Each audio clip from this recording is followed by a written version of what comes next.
नवाब मलिक आज गिरफ्तार हुए, मगर उनके आरोप पिछले 4 साल में आंधी की तरह चले।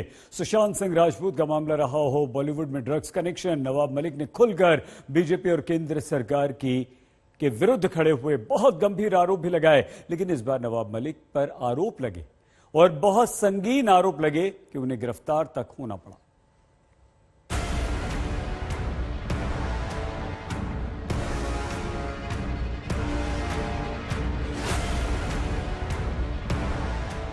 जो बारूद महाराष्ट्र के सियासत में नवाब मलिक की गिरफ्तारी के बाद फटा है, इसकी चिंगारी पिछले 4 साल से सुलग रही थी। 2018 में ईडी ने नवाब मलिक के खिलाफ केस रजिस्टर किया था। दाऊद इब्राहिम और उसके करीबी लोगों के खिलाफ मनी लॉन्ड्रिंग मामले में जांच चल रही है। ईडी ने इस मामले में इकबाल कासकर और छोटा शकील के रिश्तेदारों से पूछताछ कर चुकी है। इसके अलावा हसीना पारकर के बेटे से भी सवाल जवाब किए गए हैं और कासकर तो पिछले हफ्ते गिरफ्तार होने के बाद ईडी की कस्टडी में है।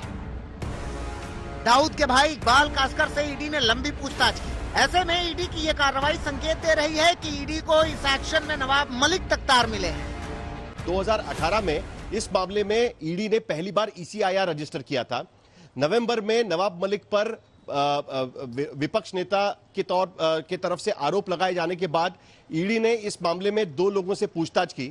2 दिन पहले इसी मामले में इकबाल कासकर, जो इस वक्त थाने पुलिस की कस्टडी में, थाने पुलिस ने जो मामला दर्ज किया था उसके तहत थाने जेल में गिरफ्तार था, उसकी कस्टडी ली गई। 2 दिन पहले इस मामले में छोटा शकील के एक जो रिश्तेदार है उनसे पूछताछ की गई। उसके बाद हसीना पारकर के बेटे से पूछताछ की गई और 2 दिन के बाद इसी मामले में, जिस मामले पर विपक्ष नेता ने आरोप लगाया था, उसी मामले में नवाब मलिक की गिरफ्तारी होती है। 9 नवंबर 2021 को महाराष्ट्र के पूर्व मुख्यमंत्री देवेंद्र फडणवीस ने नवाब मलिक के अंडरवर्ल्ड के रिश्ते का सनसनीखेज खुलासा किया था। फडणवीस के मुताबिक नवाब मलिक ने दाऊद इब्राहिम के गैंग से जमीनें खरीदी।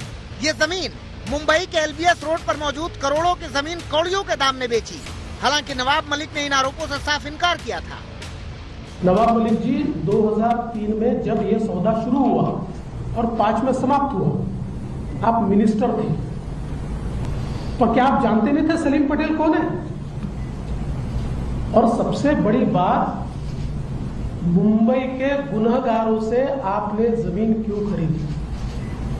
मुंबई में बम विस्फोट करने वालों से आपने जमीन क्यों खरीदी? और ऐसी कौन सी बात थी जिसके कारण ये मुंबई के गुनहगारों ने LBS रोड पर 3 एकड़ की जमीन आपको 20 लाख रुपए में दे दी? लोक प्रतिनिधि बनने के 26 साल जीवन में इस तरह के आरोप कभी भी हम पर कोई लगा नहीं पाया। आज एक जगह को लेके आपने कुछ कागजात लोगों के सामने रखे कि 1.5 लाख फुट जमीन ये कौड़ी मोल माफिया के जरिए हमने खरीदी। हमें लगता है आपके जो मुखबिर हैं, आपके जानकारी देने वाले, हमें लगता है वो कच्चे खिलाड़ी हैं।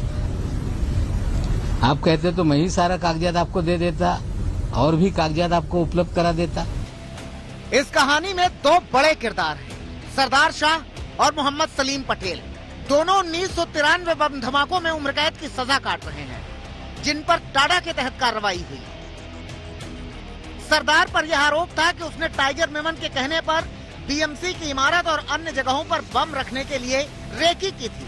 इसके अलावा अल हुसैनी बिल्डिंग में, जहां टाइगर मेमन रहता था, वहां कार में भी विस्फोटक भरने का काम इसी सरदार शाह ने किया था। वहीं सलीम पटेल अंडरवर्ल्ड डॉन दाऊद इब्राहिम का आदमी है। वो दाऊद की बहन हसीना पारकर का बॉडीगार्ड और ड्राइवर भी था। आरोपों के मुताबिक हसीना के नाम पर मुंबई में संपत्ति जमा होती थी और ये सब सलीम पटेल के नाम पर लिस्ट होती थी, यानी power of attorney Salim Patel के नाम होती थी। बहरहाल नवाब मलिक पिछले काफी वक्त से केंद्र की एजेंसियों के खिलाफ खुलकर बोल रहे थे। सुशांत सिंह राजपूत की मौत का मामला हो या फिर शाहरुख खान के बेटे आर्यन खान का ड्रग्स केस, नवाब मलिक लगातार केंद्र की एजेंसियों की भूमिका को लेकर मैदान में थे। NCB के पूर्व अधिकारी समीर वानखेड़े के खिलाफ भी नवाब मलिक ने कई संगीन आरोप लगाए थे। समीर दाऊद वानखेड़े ये एक फर्जी व्यक्ति है। बर्थ सर्टिफिकेट उनका समीर दाऊद वानखेड़े का है। बर्थ सर्टिफिकेट में टेम्परिंग करके जो उनके पिताजी ने धर्मांतर करने के बाद नाम बदला था उसे फिर दुरुस्त किया। उसके आधार पे कास्ट सर्टिफिकेट निकाला गया।